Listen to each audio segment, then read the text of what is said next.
নমস্কার বন্ধুরা, আজ 24শে জুন 2026 বুধবার, আর আপনারা দেখছেন আজকের আবহাওয়ার খবর। প্রথমেই চলে আসি বাতাসের খবরে।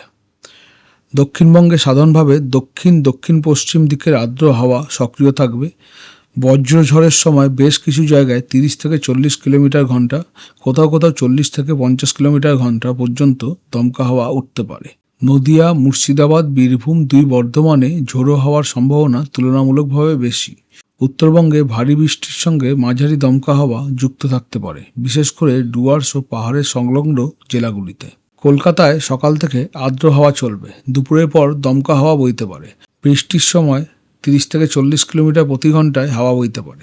আসুন বন্ধুরা, দেখে নিই কালকে হাওয়ার পরিবেশটা কেরম থাকবে। প্রথমে দেখি কালকে সকালের দিকে কেরম থাকবে। সকালের দিকে মোটামুটি দীঘা, কাথি, মন্দারমণি, হলদিয়া এই উপকূলবর্তী অঞ্চলগুলোয় 15 থেকে 17 কিলোমিটার প্রতি ঘন্টা বেগে হাওয়া বইবে। আবার এদিকে খড়গপুরের দিকে 7, চন্দ্রকোনা 10, ভাটপাড়া কলকাতার দিকে 10, কৃষ্ণনগর, বর্ধমান, ঘুসকরা, সালার, বহরমপুর, রামপুরহাট, সিউড়ি সব জায়গায় 8 থেকে 9 কিলোমিটার, কোথাও কোথাও 10 থেকে 12 কিলোমিটার প্রতি ঘন্টা বেগে হাওয়া বইবে। উত্তরবঙ্গের দিকে গেলে বন্ধুরা দেখতে পাবো কালকে সারাদিনই মোটামুটি 10 থেকে 15 কিলোমিটার প্রতি ঘন্টা বেগে হাওয়া বইবে সারা বঙ্গ জুড়েই, কিন্তু বৃষ্টির সময় এটা বেড়ে 30 থেকে 40 কিলোমিটারে পৌঁছাতে পারে। প্রথমে দেখে নিই আজ উত্তরবঙ্গে কিরকম। সকাল থেকে যত বেলা গড়াবে দুপুরের দিকে জলপাইগুড়ি, শিলিগুড়ি, আলিপুরদুয়ার এইসব অঞ্চলে হালকা ঝিরিঝিরি বৃষ্টির সম্ভাবনা আছে। দার্জিলিংয়ের দিকে একটু মাঝারি ধরনের বৃষ্টিপাত হবে,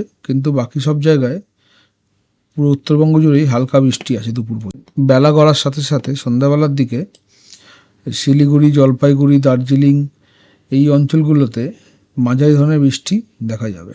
চলে আসি দক্ষিণবঙ্গের দিকে। দুপুর পর্যন্ত কিছু হবে না, কিন্তু দুপুরের পর থেকে খড়গপুর, বাঁকুড়া, জামশেদপুর, সিউড়ি, দীঘা মানে উপকূলবর্তী দীঘা, মন্দারমণি, তাজপুর এই অঞ্চলগুলোতে মাঝারি ধরনের বৃষ্টিপাত দেখা যাচ্ছে। আবার বিকেলের দিকে হলদিয়া অঞ্চলে মাঝারি ভারী বৃষ্টিপাত হবে। তো বন্ধুরা, মোটের ওপরে উত্তরবঙ্গের পাহাড় ও ডুয়ার্সে আজ ভারী থেকে খুব ভারী বৃষ্টির ঝুঁকি সবচেয়ে বেশি। দক্ষিণবঙ্গে সব জেলায় একটানা বৃষ্টি নয়, বরং বিক্ষিপ্তভাবে বজ্রসহ বৃষ্টি। কলকাতা সহ গাঙ্গেয় দক্ষিণবঙ্গে বিকেল ও সন্ধ্যায় কালো মেঘ জমে হঠাৎ 20 থেকে 45 মিনিটের জোরালো বৃষ্টি নামতে পারে। বজ্রপাতের ঝুঁকি দক্ষিণবঙ্গের পশ্চিম ও মধ্য বেল্টে তুলনামূলকভাবে বেশি, বিশেষ করে নদিয়া, মুর্শিদাবাদ, বীরভূম ও দুই বর্ধমানে। বন্ধুরা, দেখে নেব আজকের তাপমাত্রার খবর। পুরো দক্ষিণবঙ্গ জুড়েই আজকে সারাদিন ধরে 33 থেকে 36 ডিগ্রির মধ্যে টেম্পারেচার থাকবে। রাতের বেলা সেটা নেমে 26 থেকে 28 ডিগ্রির মধ্যে থাকবে। আবার একদিকে উত্তরবঙ্গের দিকে দেখব উত্তরবঙ্গে সারাদিন ধরে 30 ডিগ্রির নিচে থাকবে টেম্পারেচার, এবং রাতের দিকে ওটা নামবে 25 ডিগ্রির দিকে। তো বৃষ্টি যদি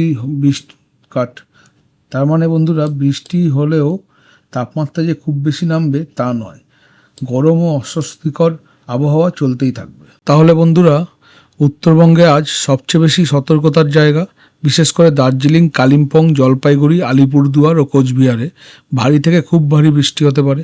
দক্ষিণবঙ্গে একটানা বৃষ্টি নয়, তবে বিকেল থেকে সন্ধ্যার মধ্যে বিক্ষিপ্ত বজ্রসহ বৃষ্টি, বজ্রপাত ও দমকা হওয়ার সম্ভাবনা থাকবে। কলকাতা, হাওড়া, হুগলি, নদিয়া, মুর্শিদাবাদ, দুই বর্ধমান, বীরভূম, বাঁকুড়া, পুরুলিয়া, ঝাড়গ্রাম ও দুই মেদিনীপুরে ঠান্ডার শাওয়ার ও লাইটনিং রিস্ক বেশি নজরে রাখতে হবে। দক্ষিণবঙ্গের তাপমাত্রা সাধারণত 33 থেকে 36 ডিগ্রির মধ্যে থাকবে। আর্দ্রতা বেশি থাকায় ভ্যাপসা গরম বজায় থাকবে। বৃষ্টি হলেও অস্বস্তি পুরোপুরি কমবে না। উত্তরবঙ্গে তাপমাত্রা তুলনামূলকভাবে কম থাকবে, কিন্তু আর্দ্রতা ও মেঘের দাপট অনেক বেশি থাকবে। বজ্রঝড়ের সময় 30 থেকে 40 কিলোমিটার প্রতি ঘন্টা বেগে, কোথাও কোথাও 40 থেকে 50 কিলোমিটার প্রতি ঘন্টা বেগে দমকা হাওয়া উঠতে পারে, বিশেষ করে দক্ষিণবঙ্গের মধ্য ও পশ্চিম জেলাগুলিতে। পাহাড় ও ডুয়ার্সে কম দৃশ্যমানতা, রাস্তা পিচ্ছিল হওয়া, জল জমা এবং ছোটোখাটো ধসের আশঙ্কা করা হচ্ছে। মোটের ওপরে উত্তরবঙ্গে হেভি রেইন অ্যালার্ট, আর দক্ষিণবঙ্গে থান্ডারস্টর্ম ও হিউমিড ওয়েদার ডে। বন্ধুরা, আজকের আবহাওয়ার আপডেট এই পর্যন্তই। আবার কালকের আবহাওয়ার জন্য আমাদের চ্যানেলটি ফলো করে রাখুন, আর ভিডিওটি ভালো লাগলে লাইক করুন ও অনেক পরিমাণে শেয়ার করুন। ধন্যবাদ।